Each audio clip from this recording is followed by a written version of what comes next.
Bwana Yesu asifiwe. Msalaba ni kwa kila amini, haikusema kwa Mkristo, tunasema kila amini. Kwa hiyo inamaanisha mtu yote akitaka msaada wa Mungu kupitia msalabani, akienda kwa imani anapokea.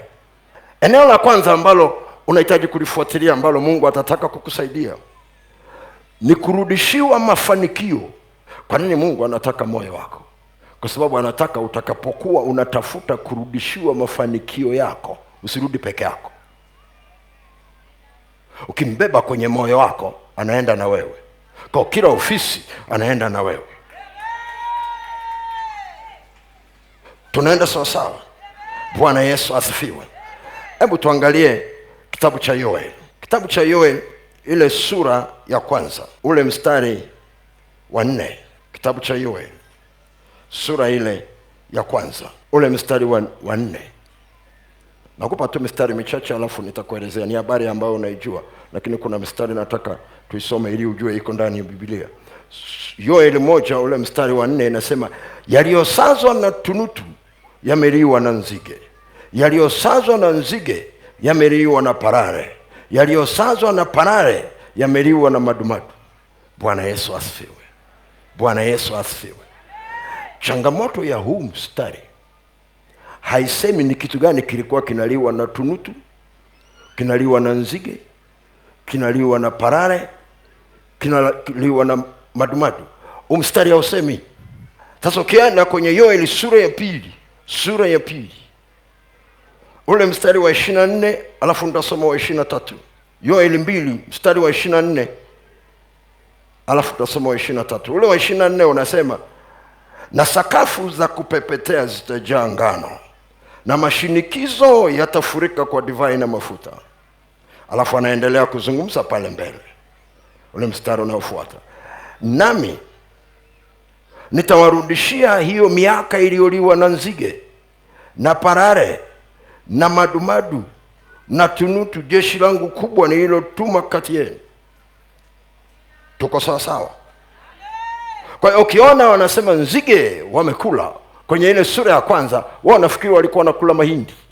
Biblia inasema madumadu na tunutu na nzige, ili jeshi kubwa ambalo Mungu anasema ni jeshi lake mwenyewe, na parare, walikuwa hawali mazao, walikuwa wanakula miaka.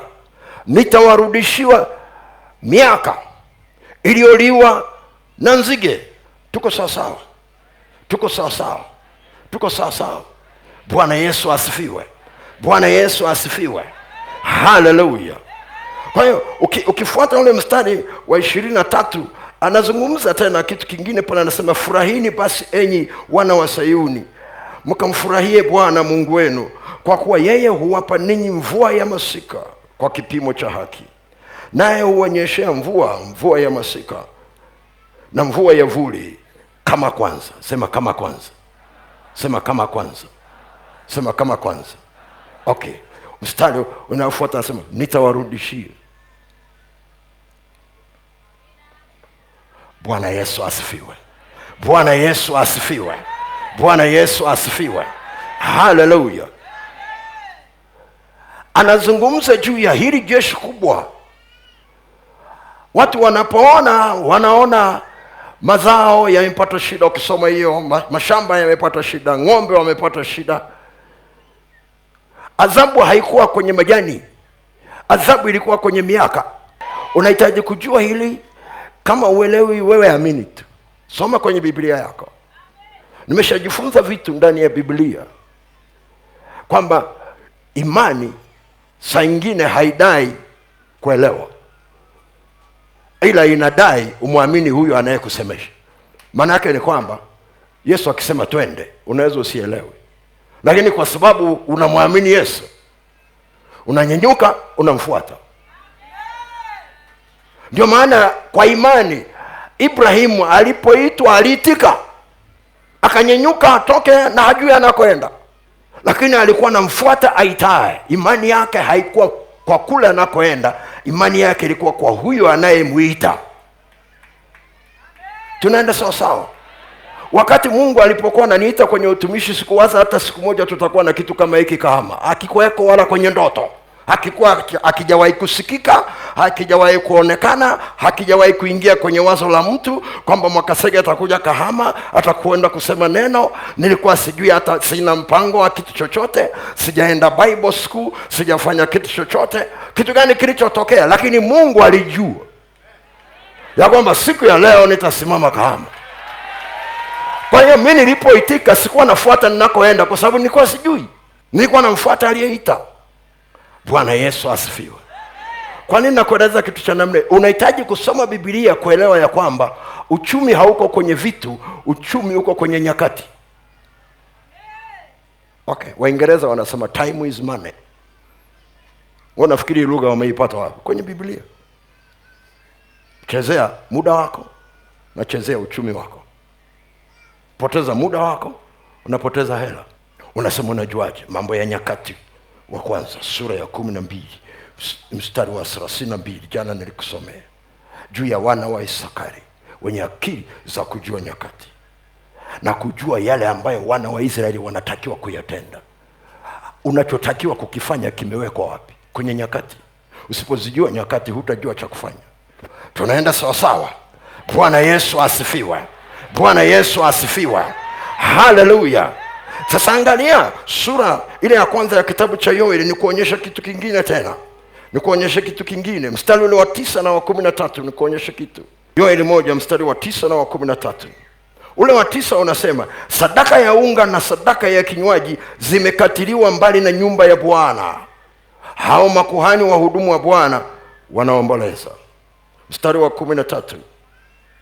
Mstari wa 13.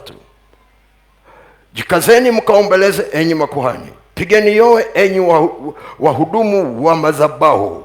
Njooni mlale usiku kucha katika magunia, enyi wahudumu wa Mungu wangu, kwa kuwa sadaka ya unga na sadaka ya kinywaji zimezuiwa katika nyumba ya Mungu wenu. Ngoja nieleze kidogo wewe kuelewa. Kama tunutu na parare na madumadu na nzige wamepangana kula uchumi wa mtu kwa kula miaka yake, nyakati zake, inamaanisha huo uchumi hauwezi kutulia. Wewe unafikiri angalau sasa naona biashara yangu inaenda vizuri, nzige anatokea. Unang'ang'ana wewe, unatafuta, unazunguka kila mahali, dawa ya nzige unapata. Unaleta na wapendwa, wanakuja wanaomba, wanashambulia nzige.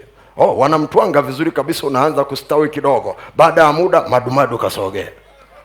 Kasome Biblia yako uone. Sasa kitu kingine kilichotokea, unachoona katika shida ya hali hiyo inapotokea, na ndiyo ambayo unakuta inatokea sehemu nyingi sana. Unakuta hali ya utoaji wa sadaka makanisani na yenyewe na yumba.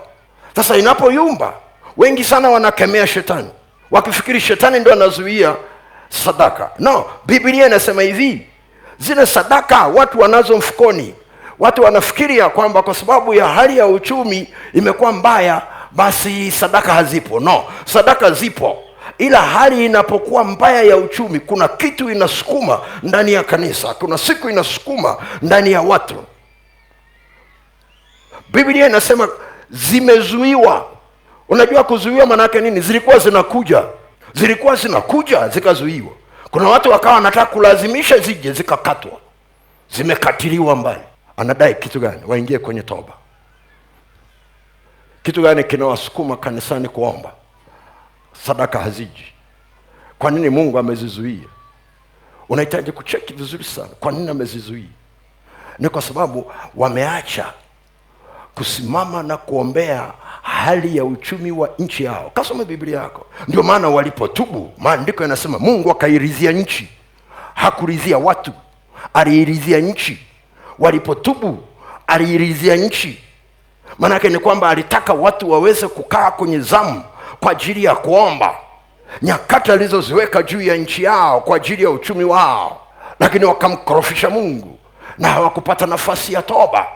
Wewe hujasikia mtu akisema, unajua saa hizi sio muda mzuri sana wa harambee kanisani, sio kipindi kizuri cha uchumi kwa Wakristo. Simewahi kusikia hiyo? Wameipata wapi? Ni kwa sababu wanajua kuna nyakati ambazo uchumi wa watu unakuwa mzuri, na hizo nyakati zikinyakuliwa, uchumi wa watu unapotea. Bwana Yesu asifiwe. Bwana Yesu asifiwe. Bwana Yesu asifiwe. Ngoja nijaribu hivi. Utakuta watu wengi sana wenye maduka ya nguo watakwambia kipindi changu kizuri ni cha sikukuu. Ikikaribia sikukuu, iwe ni ya dini, iwe ni ya Pasaka au Idi, utaona wameenda Uturuki, wameenda Uchina, wameenda kununua nguo mapema. Kwa nini? Wanasema hiki ndio kipindi chenyewe. Ikikaribia Christmas, wataenda kutafuta nguo za watoto. Hicho kipindi kikinyang'anywa, huna mahali pa kwenda. Hunyang'anywi duka, hunyang'anywi mtaji, unanyang'anywa mwaka, unanyang'anywa nyakati. Ile nyakati ikinyang'anywa, nguo haziendi, hazisogei. Sio kwamba hawana watu. Katika ulimwengu wa roho ule kipindi chako cha kufanikiwa kimeliwa na nzige. Ni vizuri sana uweze kuelewa hii. Na unaona maandiko yanasema nitarudisha tena mvua za masika na mvua za vuli kama kwanza. Kwa hiyo unapoona majira yamebadilika, yatizame kwa jinsi ya rohoni kwanza.